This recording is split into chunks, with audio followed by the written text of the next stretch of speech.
Hello friends, welcome back to our channel. You are watching serial Masti. दोस्तों, आज हम बात करने वाले हैं क्योंकि सास भी कभी बहू थी के आने वाले एपिसोड की, जब कहानी में एक के बाद एक ऐसे धमाके आने वाले हैं जो पूरे वीरानी परिवार की नींद उड़ा देंगे। दोस्तों, आज के एपिसोड की शुरुआत होती है एक बेहद इमोशनल सीन से। वीरानी परिवार की मुखिया तुलसी वीरानी नियति और रियो के सामने हाथ जोड़कर खड़ी होती है। तुलसी अपनी गलती को स्वीकार करते हुए रियो से माफ़ी मांगती है और वादा करती है कि भविष्य में वह कभी भी उस पर शक नहीं करेगी। लेकिन दोस्तों, यहाँ जो दिखाई दे रहा है असलियत उससे बिल्कुल अलग है। रियो ऊपर से तो बिल्कुल दुखी और नाराज होने का नाटक करता है। वह परिवार वालों से कहता है कि उसने एक बाहरी लड़की खुशबू की बातों में आकर उस पर छेड़खानी जैसा गंभीर आरोप लगाया। रियो दावा करता है कि जब परिवार को उस पर भरोसा ही नहीं है तो उसके लिए इस घर में रहना बेकार है।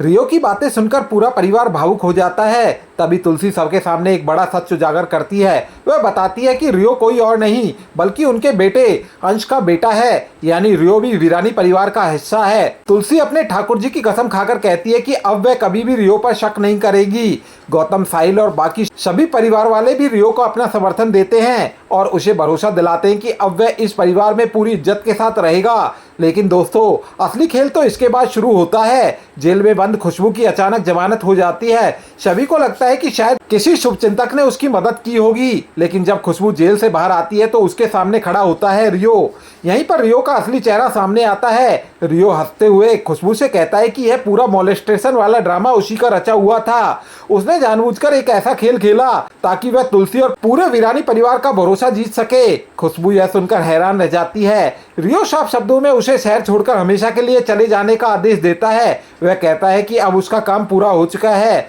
और उसे खुशबू की कोई जरूरत नहीं है। इसके बाद रियो अकेले में एक खतरनाक कसम खाता है। वह कहता है कि पूरे वीरानी परिवार को बर्बाद कर कर रहेगा। रियो मानता है कि उसके पिता अंश की मौत के पीछे वीरानी परिवार जिम्मेदार है। अब वह उनसे बदला लेकर ही रहेगा। दोस्तों, यह खुलासा साबित कर देता है कि रियो का परिवार के प्रति प्यार सिर्फ एक दिखावा है। उसके दिल में केवल बदले की आग जल रही है। उधर रियो अपनी अगली चाल चलता है। वह बड़ी चालाकी से नियति को वीरानी हाउस में रुकने के लिए मना लेता है। तुलसी भी नियति से अपनी गलतफहमी के लिए माफी मांगती है। आखिरकार नियति परिवार के साथ रहने के लिए तैयार हो जाती है, लेकिन आने वाले दिनों में यही फैसला उसकी जिंदगी का सबसे बड़ा खतरा बन सकता है। इसके बाद कहानी बिजनेस की तरफ बढ़ती है। तुलसी कहती है कि रियो भी वीरानी परिवार का सदस्य है, इसलिए उसे भी परिवार का कारोबार संभालना चाहिए।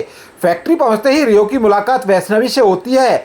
वहां उसे एक डिजाइन बेहद पसंद आता है। रियो सोचता है कि यह डिजाइन वैष्णवी ने बनाया होगा, लेकिन तभी पार्थ सबके सामने आकर बताता है कि वह उसका डिजाइन है।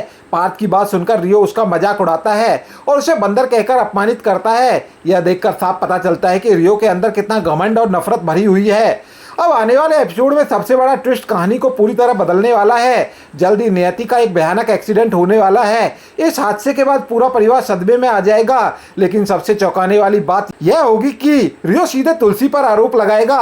वह कहेगा कि नियति की इस हालत के लिए सिर्फ और सिर्फ तुलसी जिम्मेदार है। अब सवाल यह है कि क्या नियति का एक्सीडेंट सिर्फ एक हादसा होगा या इसके पीछे भी रियो की कोई नई साजिश छिपी होगी?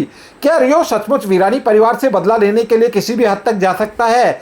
और जब तुलसी को रियो की सच्चाई पता चलेगी तब उनका क्या रिएक्शन होगा? इन सभी सवालों के जवाब आपको आने वाले एपिसोड में देखने को मिलेंगे। अगर दोस्तों आपको ये अपडेट पसंद आई हो तो वीडियो को लाइक करें और चैनल को सब्सक्राइब करना बिल्कुल ना भूलें। तो दोस्तों, मिलते हैं अगली वीडियो में। तब तक के लिए गुड बाय।